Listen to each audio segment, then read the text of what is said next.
नमस्कार प्यारे विद्यार्थियों। आज का प्रश्न है, गणेश जन्य चित्र का निर्माण किसने किया?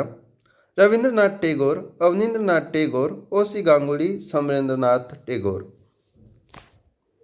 यह प्रश्न मन में एक और नया प्रश्न उत्पन्न करता है कि आज इसकी चर्चा क्यों। तो सबसे पहले तो हम ये समझते हैं कि गणेश जन्य चित्र का निर्माण किसने किया है। तो इस चित्र को अवनींद्रनाथ टैगोर ने बनाया है। अब यहाँ पर हम समझें कि यह क्यों परीक्षा की दृष्टि से महत्वपूर्ण है। अवनींद्रनाथ टैगोर, जिनका जन्म आज ही के दिन अर्थात कि 7 अगस्त को 1871 में हुआ था और 5 दिसंबर 1951 तकरीबन 80 वर्ष की उम्र में इनकी मृत्यु हुई थी। आखिर अवनींद्रनाथ टैगोर है कौन? तो अवनींद्रनाथ टैगोर के बारे में जो नहीं जानते हैं उन्हें बता दें कि जो रविंद्रनाथ टैगोर को जानते हैं, जिन्होंने गीतांजलि पर नोबेल पुरस्कार भी प्राप्त किया है, और रविंद्रनाथ टैगोर एक लेखक के रूप में भी जाने जाते हैं। इन्हीं के भतीजे हैं अवनींद्रनाथ टैगोर।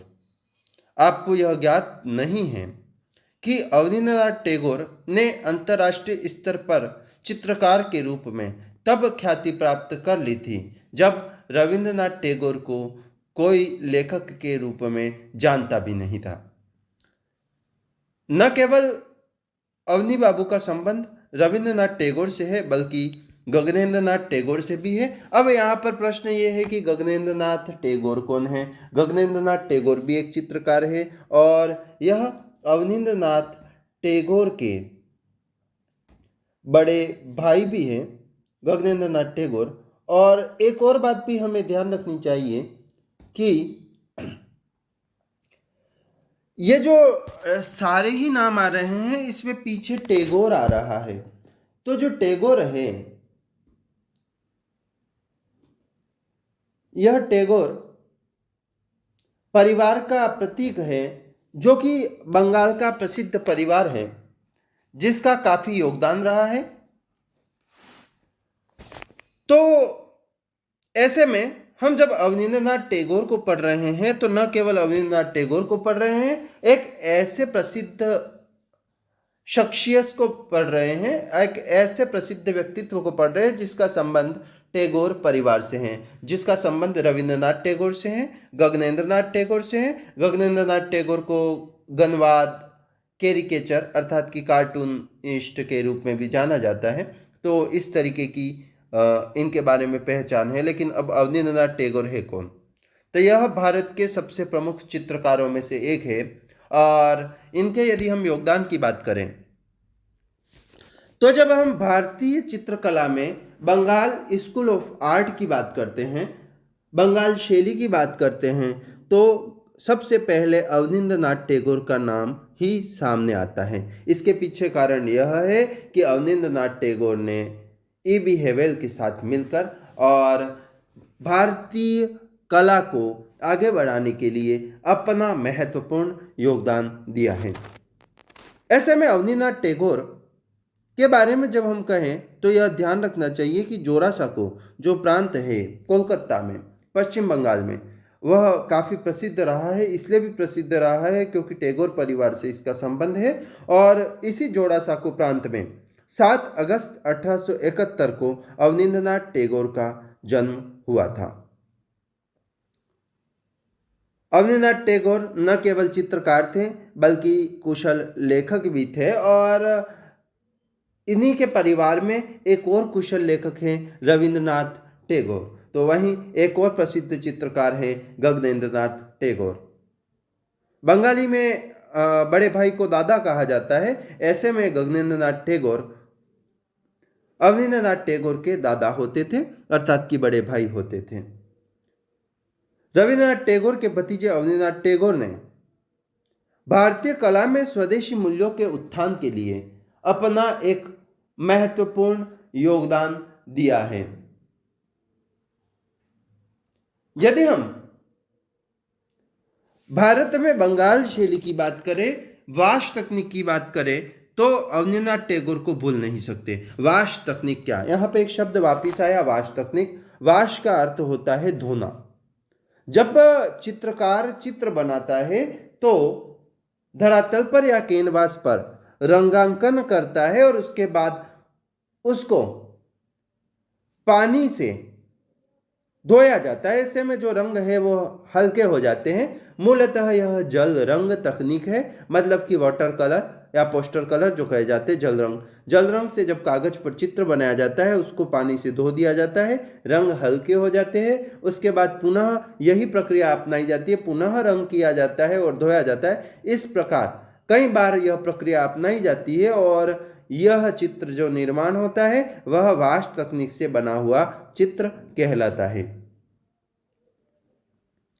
अब जब वाष्प तकनीक की बात आती है तो यह भी हमें ध्यान रखना चाहिए कि भारत में वाष्प तकनीक कहाँ से आई, जापान में से आई है। और अवनींद्रनाथ टैगोर ने जापान से सीखी थी और भारत में वाष्प तकनीक का प्रयोग किया। इसी वाष्प तकनीक का बंगाल शैली में एक प्रमुख स्थान देखने को मिलता है। इसके अनेक कलाकार जैसे अब्दुल रहमान चुगताई है और भी नंदलाल बसु है, जैसे अनेक कलाकार यहाँ पर सामने आते हैं। इसके अतिरिक्त जब अवनींद्रनाथ टैगोर की बात करते हैं तो अवन ठाकुर के नाम से भी जाना जाता है और इन्हें लेखक के रूप में भी जाना जाता है।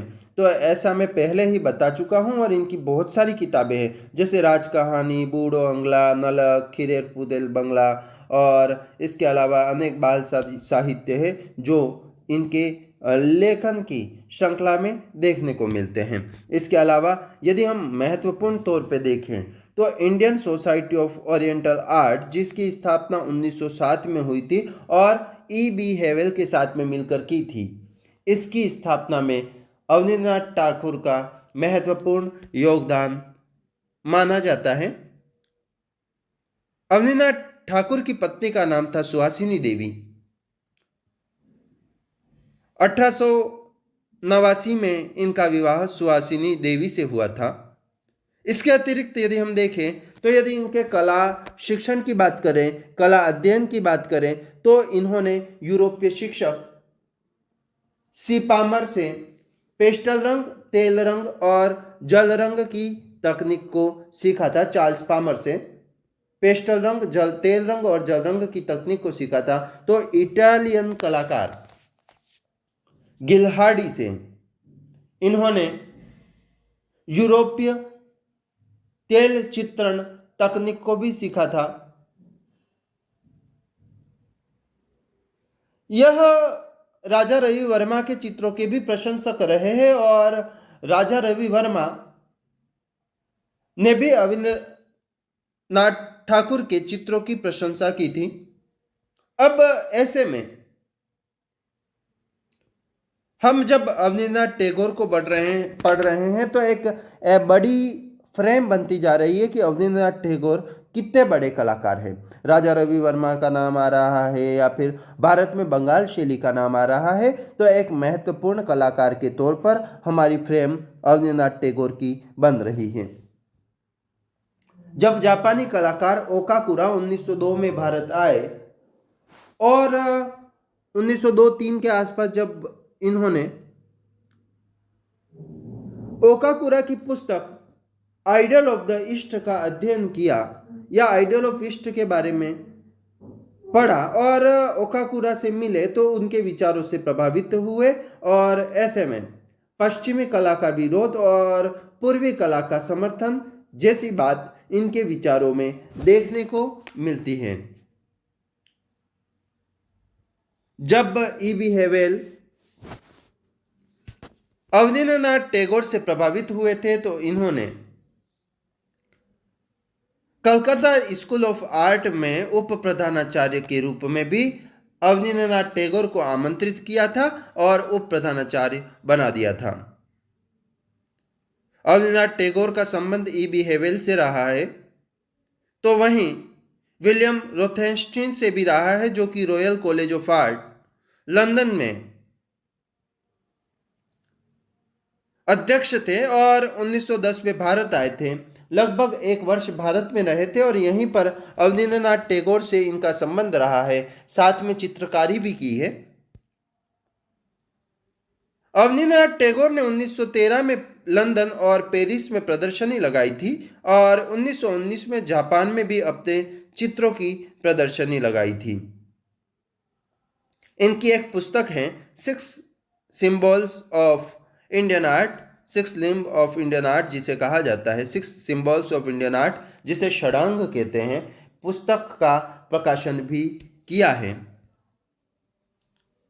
अवनींद्रनाथ टैगोर के चित्रों की श्रृंखला को देखें तो भारत माता, बुद्ध जन्म, शुक्ला अभिसार, बुद्ध और सुजाता, विरहणी यक्ष, गणेश जननी, शाहजहां के अंतिम दिन, औरंगजेब का बुढ़ापा, कृष्ण द्वारा केशुवत, अभिसारिका, मृगमाया, रिवर्स, जल रंग तकनीक का बना हुआ है, मॉर्निंग, कच्छ देवयानी जैसे भित्ति चित्र, और इसके अलावा संध्यादीप, बिल्डिंग ऑफ ताज, देवदासी, कजरी, सूर्य पूजा, विश्व कवि, रविंद्रनाथ का महाप्रयाण जैसे चित्र का निर्माण किया।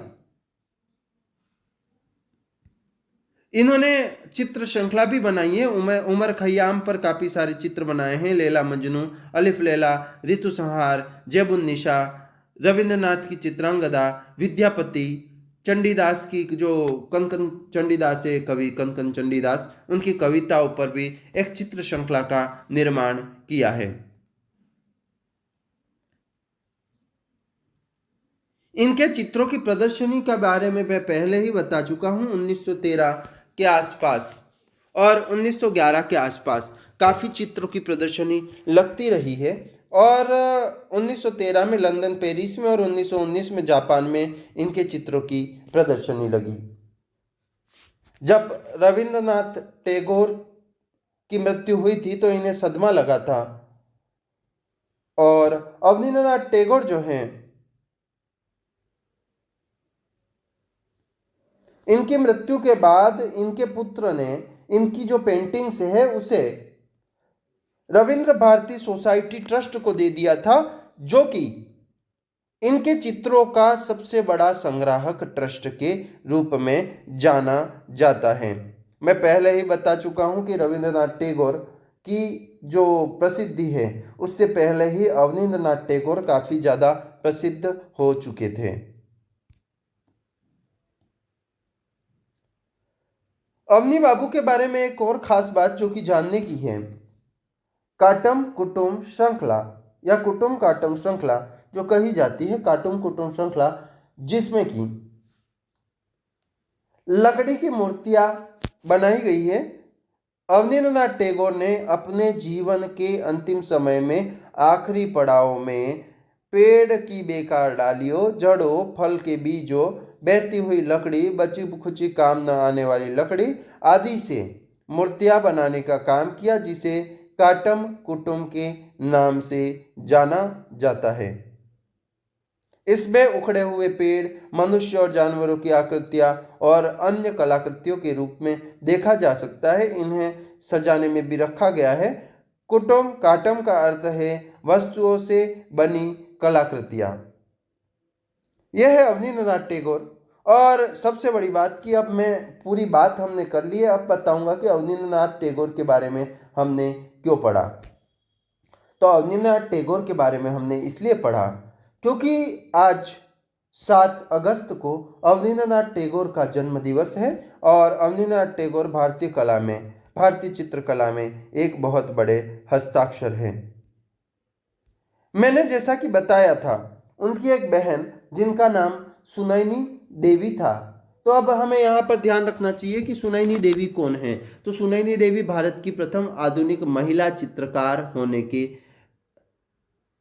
श्रेय से जानी जाती है। टैगोर खानदान में जन्मी है और अवनींद्रनाथ ठाकुर की बहन है और रविंद्रनाथ टैगोर की भतीजी है। यह स्वदीक्षित कलाकार थी। इन्होंने कहीं से कला का अध्ययन नहीं किया, लेकिन वास्तु तकनीक में चित्रण कार्य भी किया है। गुणेंद्रनाथ टैगोर और सौदामिनी देवी की बेटी, जिनका 12 साल की उम्र में रजनी मोहन चट्टोपाध्याय से विवाह हो गया था, इनके चित्र, किनके चित्र? सुनैनी देवी के चित्र। सुनैनी देवी के चित्र Indian society of oriental art, Jahangir gallery, Chitrakoot art gallery, में देखे जा सकते हैं। इसके अलावा भारतीय संग्रहालय कोलकाता, नगमा, जगमोहन पैलेस मैसूर, रविंद्र भारती विश्वविद्यालय आदि में भी इनके चित्रों को देखा जा सकता है।